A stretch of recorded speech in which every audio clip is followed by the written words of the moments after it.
Good evening, everybody, and welcome to Mishnah Mastery. Hooray! We have got our live virtual studio audience on Zoom, and if I go like that, then you're able to work in peace. Sorry. I will move myself over here. Very good, guys. We are ready to start Maseches Menachot, Menachos, which we are going to be starting this evening. The mincha offerings were the flour offerings that would accompany different sacrifices and would be brought at different times. So we're going to be dealing with the 13 types of menachot. This makes me look like a massive alcoholic. Just from the ice cream kiddish. That's just from the ice cream kiddish next week. Shavuot. There we go. Don't miss out.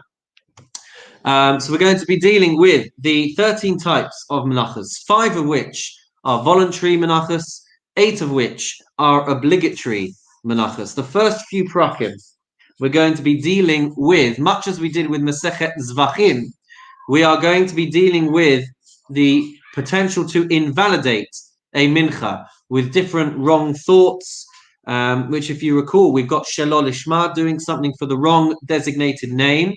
We've got chutz lizmano, doing something with the wrong time, which can make something piggle, and chutz limakomo, doing something with the intention of the wrong place. So it's all going to look familiar because it's going to be broadly modeled on Masechet Zvachim.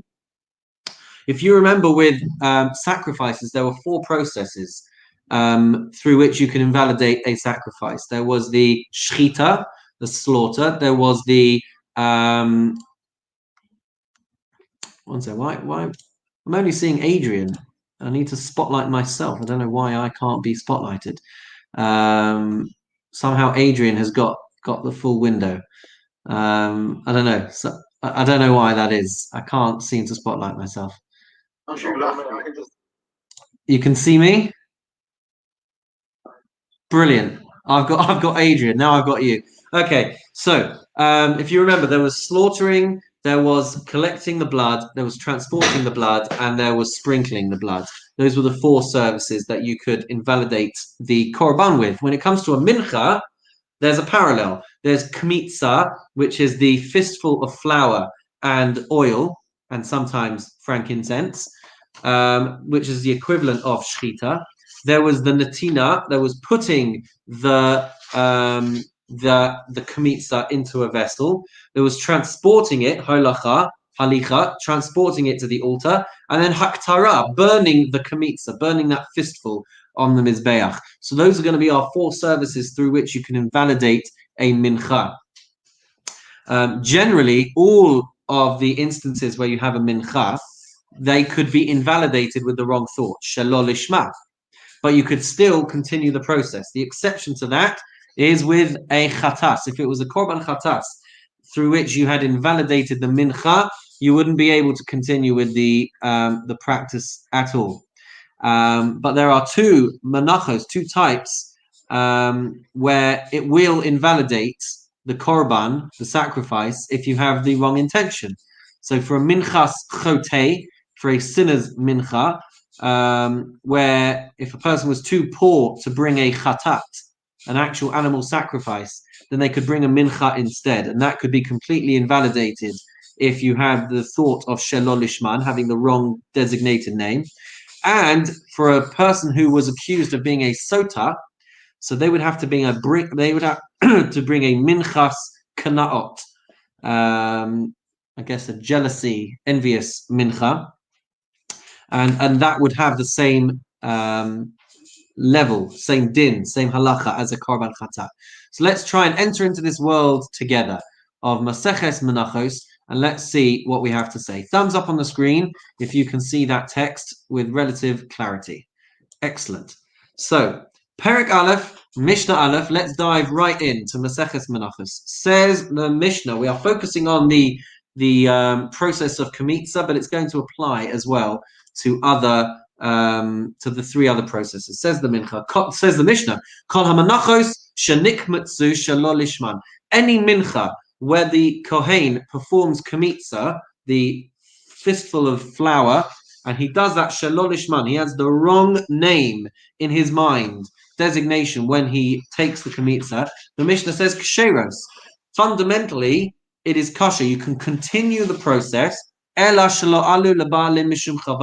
But the owner, the person who is trying to fulfill his obligation, he will not fulfill his obligation, with the exception of chutz meminchas chotei uminchas knaos, except for those two exceptions. The mincha of a korban chatas, where the person is too poor to bring an animal, so he's bringing a mincha instead, and the minchas knaos, the mincha of jealousy, which is brought by a woman who's been accused of being a sotah, where if the kohen was to remove the kamitsa with the wrong intention, then the offering is completely disqualified. You can't continue at all. Says the Mishnah, minchas chotei u minchas kanaos. When it comes to a mincha of these two types, the chotei or the kanaos, shekmatsan shalol lishman, if you did kamitsa with the wrong intention, or nasan bakeli, or you put the fistful of flour into a vessel, vehilech, or you transport it, vehiktir, or you burn it up, shalol lishman, with the wrong designation, the wrong mindset, or lishman v'shalol lishman, or you do some of these with the right mind, the right name, the right designation, but some of them you do with the wrong designation, or shalol lishman v'lishman, or you start with the wrong intention, but then by the end of it you're having the right designation, psulos. The halacha is, in those two instances, the mincha is completely disqualified. Asks the Mishnah, Ketzad lishman v'shalol lishman. What are the examples of where you've done it with the right intention or where you've done it with the wrong intention? So this is very similar to the beginning of Maseches Zvachim, when we were talking about animal sacrifices. The Mishnah says, L'shem minchas chotei or l'shem minchas nadava. You start off with the right mindset. I'm doing this as a minchas chotei, as a sinner's mincha. But then, l'shem minchas nadava, for one of the other processes, I have in mind that it's going to be a voluntary mincha. Or shalol lishman v'lishman. The other way around. I start off with the wrong designation, but then I finish up with the right one. L'shem minchas nadava. I start off with the wrong intention that it's a voluntary mincha, or l'shem minchas chotei. But then by the end of it, I'm having the right intention. That's what we mean when you say you're starting off with the wrong intention and finishing with the right intention. Mishnah base. We're going to digress from talking about what we're thinking about, and we're going to be talking about the wrong people who are doing these processes. So with an animal sacrifice, if you recall, we said that a non-kohen could do the shchita, that could do the slaughtering. That's not the case with a mincha. The mincha, every part of it has to be done by a valid kohen. So it's going to parallel with Zvachim, and we're going to see the list of invalid people that we saw for with regards to sacrifices. Says the Mishnah, achas minchas chotei v'achas kol hamenachos. Whether it's a sinner's mincha or whether it's any kind of mincha, shekmatsan zar, if the kamitsa or any of these processes was done by a zar, by a non-kohen, or by an onain. An onain is somebody who is waiting to bury their deceased relative. So they may even still be tahor, they may still be pure, but they can't do active service. Tzavul yom is somebody who has gone to the mikveh because they were impure, and they're waiting for the end of the day to have their status halachically changed from impure to pure. Mechusa begadim, a kohen who is not wearing the correct uniform. Mechusa kippurim is when, they have gone through the right process, but they're just waiting till the next day to be given the status of atoned for. Shalo rechutz yadayim v'raglayim. You've got a kohen who has not washed his hands and his feet. He's not done the right ritual washings to be able to be in active service. Orel is somebody who is uncircumcised. So even if they are a hemophiliac and therefore not halachically obligated in bris milah, they wouldn't be able to be in active service in the Beis Hamikdash. Tamei, a kohen who is impure. Yoshev, he's performing the service while seated, which you're not allowed to do. You have to be standing, and you have to be standing barefoot on the ground, which is why the next clause is Omed al gabe kelim. He's standing on top of vessels. So he's barefoot, he's on the ground, but he's got something underneath his feet. al gabe behema, or he's standing on top of an animal, so his feet are not touching the ground. Or al gabe ragle chavero, he's barefoot, his friend is barefoot, his friend is standing on the floor, but he is standing on his friend's feet. That is not allowed. You can't do temple worship in that state. So the Mishnah says, if any of these types of disqualified kohanim perform any one of these 4 services, pasul, the mincha is going to be disqualified. It's going to be unfit. Kamatz basmol, if you do kamitsa with your left hand when you should be doing it with your right, then pasul, it's going to be disqualified. Ben Beseira Omer, Ben Beseira says, Yachazir v'yachazor v'yikmotz bayamin. As long as there's a way of saving the process that you messed up on, Ben Beseira says you can do that. So if you scoop it up with your left hand, so what you can do is you can put it back in, and then you can take it out with your right hand. So you've saved that process. As long as you haven't moved on, according to Ben Beseira, you haven't invalidated the mincha. Whereas for the Tanakama, once you have made it inherently invalid, you can't correct it in any way, shape, or form. Kamatz va'ala biyado. What if you pick something else up in your kamitsa? So kamatz va'ala biyado tsuro. You pick it up and you realize you've got a pebble inside your hand as well. So that's a problem because the kamitsa has to be very exact. And it's now not exact. You can only be picking up flour or oil when oil is relevant, and you haven't done. You've picked up a pebble as well. Or gargir melach. Or you also may pick up a grain of salt, where you can't pick up a grain of salt later, even though you might have to add salt later. If you pick it up at this point, then it's not okay. Or koret shel levona. Even if you pick up a little drop of levona, of frankincense, even though the frankincense is going to be burnt later on, if you pick it up in the kamitsa, pasul, then it's going to be disqualified, it's going to be unfit. Mipnei she'amru, because the Chachamim said, hakometz hayaser v'hachaser. If you have a kamitsa, a handful, which is either oversized or undersized, then it's going to be disqualified. Says the Mishnah, ezehu hayaser. What is an oversized handful? That is shekamatzum avoratz. That is where you've picked up your kamitsa and it is overflowing, it's sticking out. The fingers have to be holding the flour, and if there's anything sticking out, then that's not okay. What about an undersized kamitsa? V'chaser shekamatsu baroshe it's ba'osav. That is where you have done the kamitsa.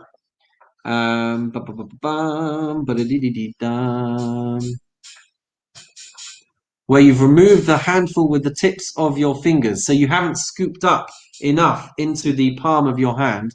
That is going to be an undersized handful. Ketzad hu oses. So what is the right way to do kamitsa then?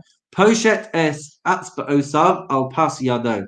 So he is supposed to use his fingers, his inner fingers, to sweep a handful into his hand, and then he's supposed to use his little finger and his thumb to remove any extraneous flour. And that is how you do that. By the way, if you hadn't realized, that's why I kept going like that, because the fistful is supposed to fit inside there, and then everything else is supposed to be swept aside. Mishnah Gimel. Turning my pages.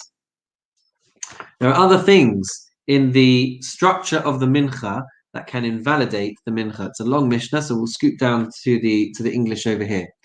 So there was a ratio of flour to oil. For every isaron is a measurement of flour. It's a tenth of an ephah.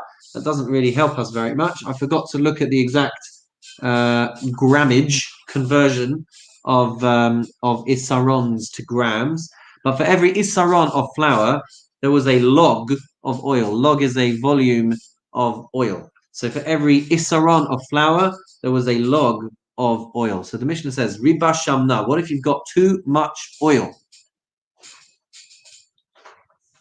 That's interesting. The English on the screen is a bit different. Okay, so if you've got too much oil, v'chiser shamna, you've got too little oil.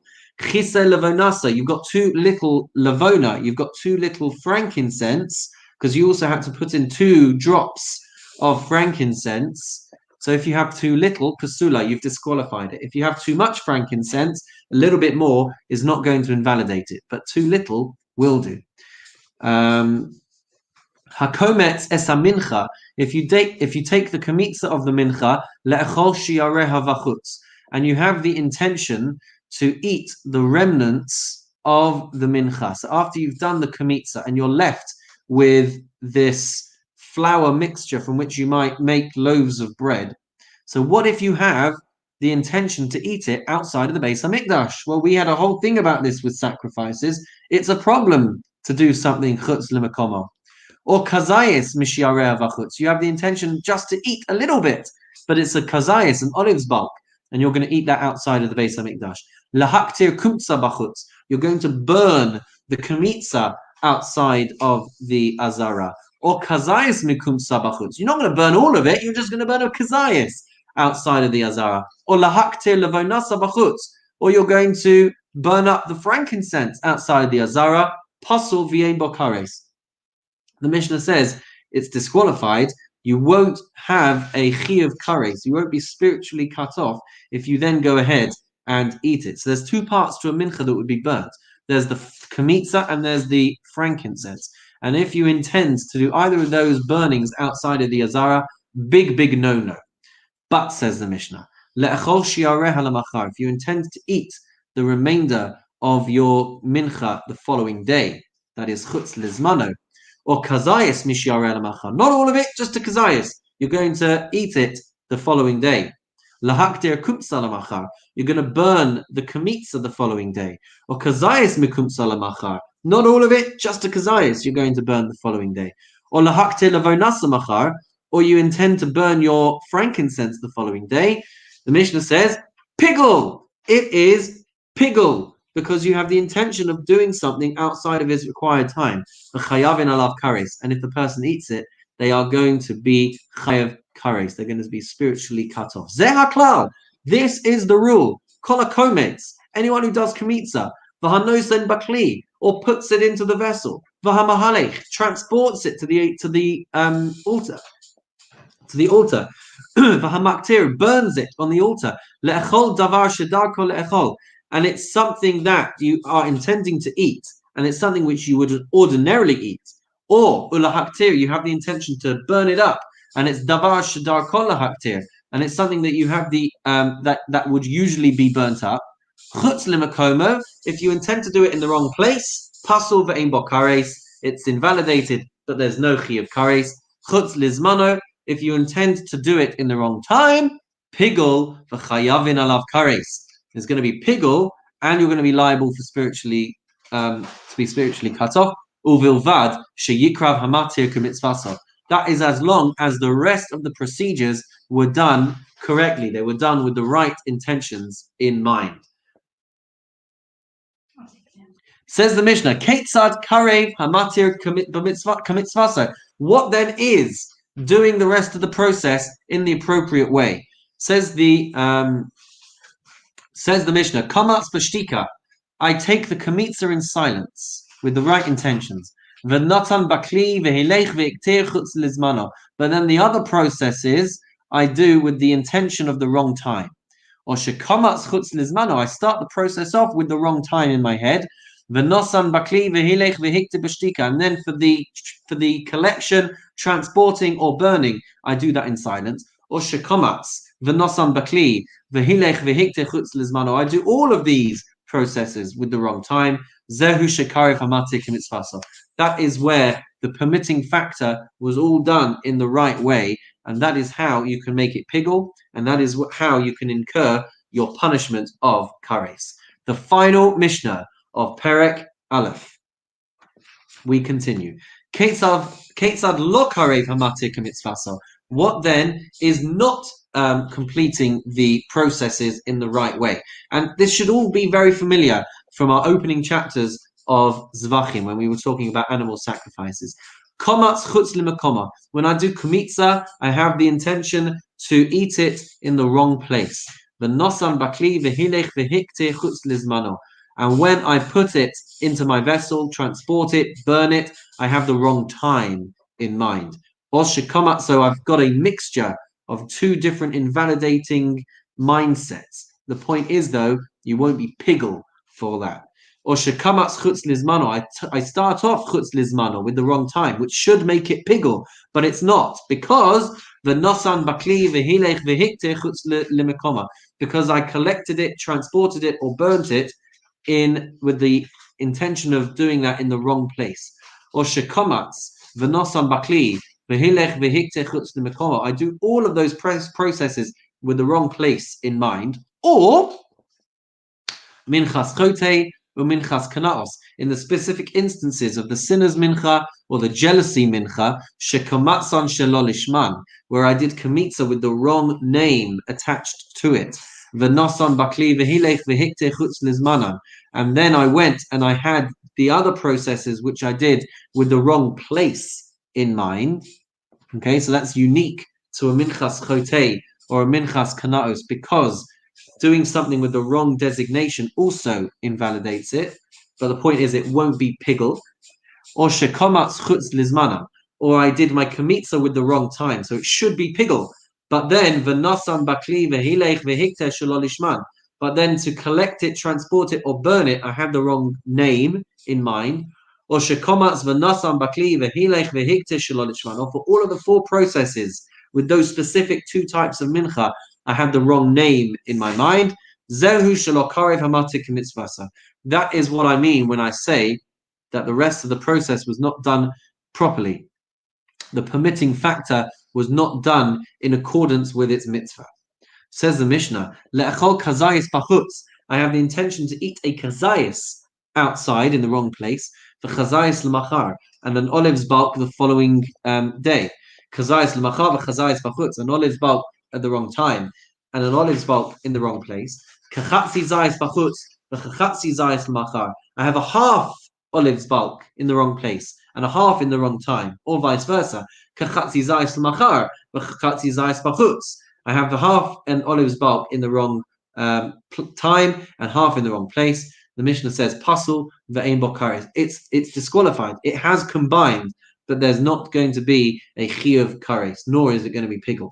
Omar Rabbi Yehuda. Rabbi Yehuda says, consistent, I think, with his opinion in Maseches Zvachim Zeh HaKlal. This is the rule. In machasheves hazman kadma lamachasheves hamakom. If your mindset in the wrong place came before your mindset, no, let's try that one again. If your mindset in the wrong time came before your mindset in the wrong place, according to Rabbi Yehuda, pigel, it will become pigel, v'chayavin alav kares, and you will get the spiritual penalty of kares if you then eat or burn it in that wrong time or place. V'im machasheves hamakom kadma lamachasheves hazman, and if your mindset in the wrong place came before one of the processes with your mindset in the wrong time, pasul, it is disqualified, ve'ein bo kares, but it cannot become pigel, and you cannot have your punishment of kares. V'chachamim omrim zeh v'zeh pasul ve'ein bo kares. It can't become pigel if you have not exclusively had your mindset in the wrong place. If you've also factored in, in the wrong time. If you've also factored in a mindset in the wrong place, it will be pasul, it will be disqualified, but it can't be pigel, and you won't get kares if you then go and eat it or burn it. If you have the intention to eat half an olive's bulk and to burn half an olive's bulk, you can't do it, but they don't combine to make a full olive's bulk. So the Mishnah says kasher, you shouldn't do it, but you can finish the process. Because eating and burning do not join together to make the required measurement of an olive's bulk. Mazel tov, everybody, on completing chapter 1. Do we have any comments or questions before moving on to chapter 2? It was all crystal clear, Rabbi Nick. Absolutely phenomenal. That was absolutely incredible. Best share on Mishnah I've heard all week. Well, guys, let's dip into chapter 2. We've still got 15 minutes, and we might be able to crack it. And if not, then hopefully people will wait for us. So, in chapter 1, we had talked about eating the remainder of your mincha at the wrong time, or burning the Kamitsa at the wrong time, and how that makes it piggle, and how you can be spiritually cut off for doing so. There's one modification to this rule that we're going to see over here, and that's because some of the minchas, every mincha had flour, but only some of the menachos, only some minchas had frankincense, had lavona. All of the voluntary menachos had lavona. So how does that impact our halachas? Let's have a look at chapter 2, Mishnah 1. Hakometz es mincha, a person who does kamitsa, removes the handful from their mincha, le'achol shiareha, or lahaktir kumsa lamachar, to eat, and they have the intention that they're going to eat the rest, or they're going to burn the kamitsa the following day, so it's the wrong time. So the first position in our last chapter would say that should make it piggle. That should make it piggle, and you should be chayev for kares. Now we're going to see, in addition to what we learnt in chapter 1, Mode Rabbi Yossi. Rabbi Yossi has an opinion. He concedes. He agrees with the Chachamim. Mode Rabbi Yossi Bazeh. He agrees with regards to this. Shehu pigul v'chayavin alav kares. That is going to be pigul, and it's going to be chayav kares. But here's the difference between Rabbi Yossi and the Chachamim. Lahakte levonasa lamachar. Let's say you have the intention to burn the frankincense the following day. So the Chachamim would say pigul, as we'll see in a second. But Rabbi Yossi Rabbi Yossi says, pasul ve'ein bo kares. It's disqualified, but it's not going to be pigul. The Chachamim say, pigul v'chayavin alav kares. It is pigul, and you are spiritually cut off. Amru lo. So they say to him, Ma shana zo min azava. What difference is there between a mincha and a korban? Why would you hold differently? So when it comes to okay, fine. So Amalahim. So he says back to them, Shahazevach damo uv'saro ve'imurav echad. Because with a korban, with a sacrifice, with an animal, the animal and its blood, its flesh, and its limbs, the portions, they are all one entity. They are all consumed on the altar, and they are all one entity. But with regards to a mincha, ulevona eina mina mincha.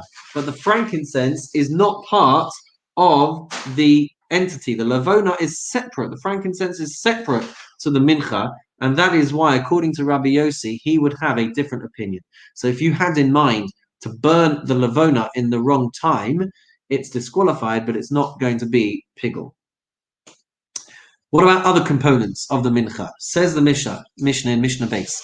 Shachat shnei chvasim.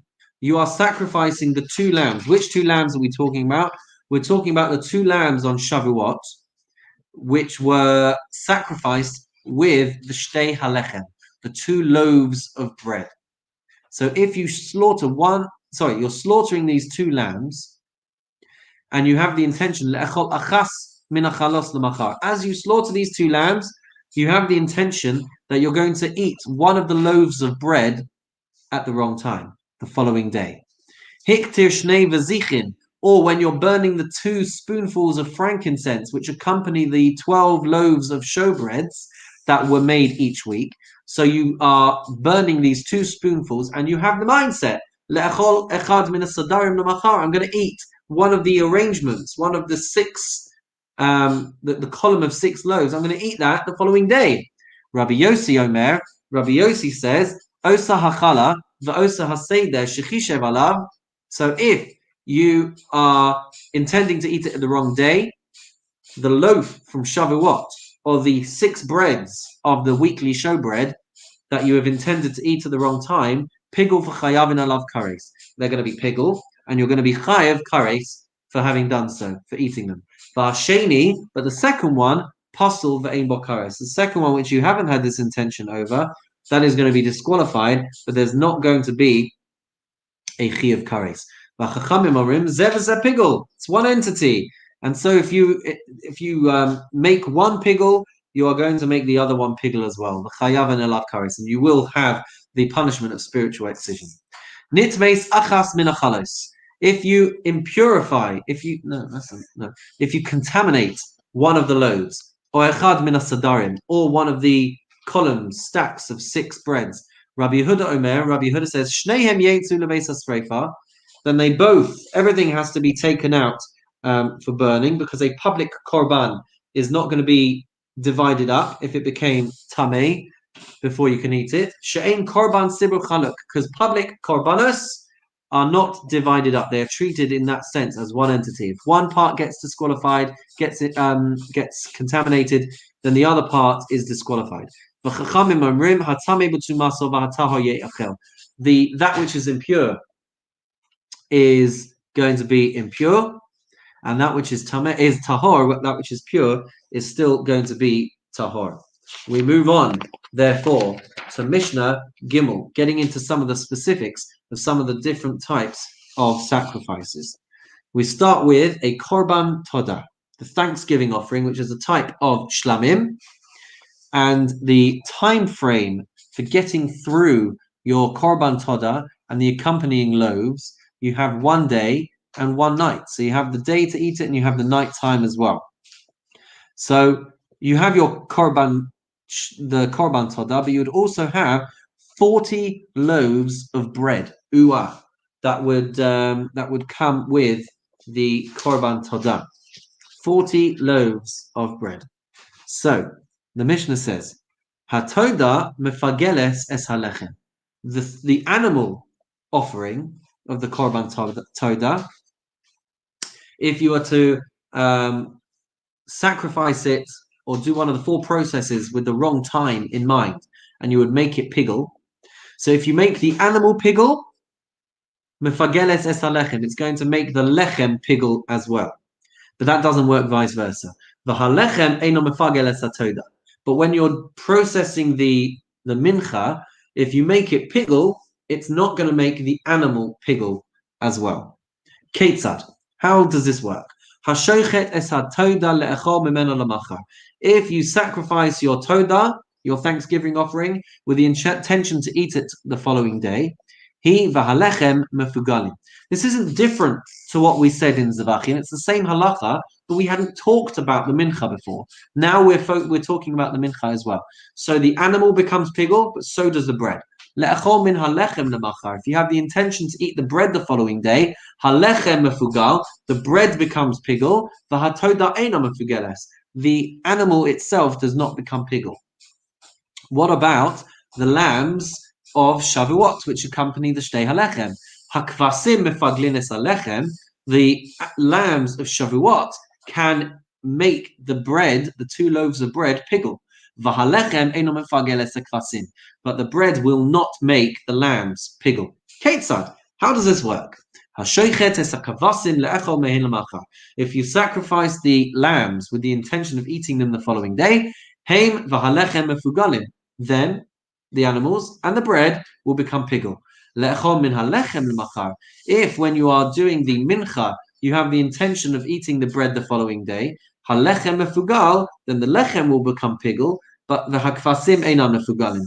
But lambs will not be declared pigul. Mincha daled. So when it comes to a korban olah and it comes to a korban shlamim, they would require nesachim. They would require accompanying libations. So the accompanying libations, which were made out of flour and oil and wine, they are the secondary part to a korban, and they can be brought any time after the korban, unless they were put into a kli sharis, unless they were put into a vessel of the Beis Hamikdash, in which case they had to be brought on that day. So the Mishnah says in Mishnah Dalet, Hazevach mefagel es nesachim. A korban can make the accompanying libations pigul, but only when mishekadshu bakli, only if the nesachim, the accompanying libations, had been put into a vessel. Divrei Rabbi Meir, that's the opinion of Rabbi Meir. V'hanasachin einam mefaglin es hazavach, but the libations will not make the sacrifice pigul. So the Mishnah asks our famous question, Ketzad, how does this work? Hashokhet es hazebach. You sacrifice your animal le'echol mimenu lemachar with the intention of eating it at the wrong time, the following day. Who? The animal. Unasachav mefugalim. And the accompanying libations, they will be pigul. Lahakriv min hanasachin lemachar. If you have the intention of bringing the nasachin at the wrong time, so they're going into a sacred vessel, they're going into their vessel, and you have the intention of offering those accompanying libations at the wrong time, hanasachin befugalin, you're going to make them pigul. But it's not going to impact on the sacrifice. The animal is not going to become pigul. And our final Mishnah, Mishnah Hey. If you have a thought of chutz lizman, or the wrong time, and you do that during Kamitsa, it's going to make it pigul.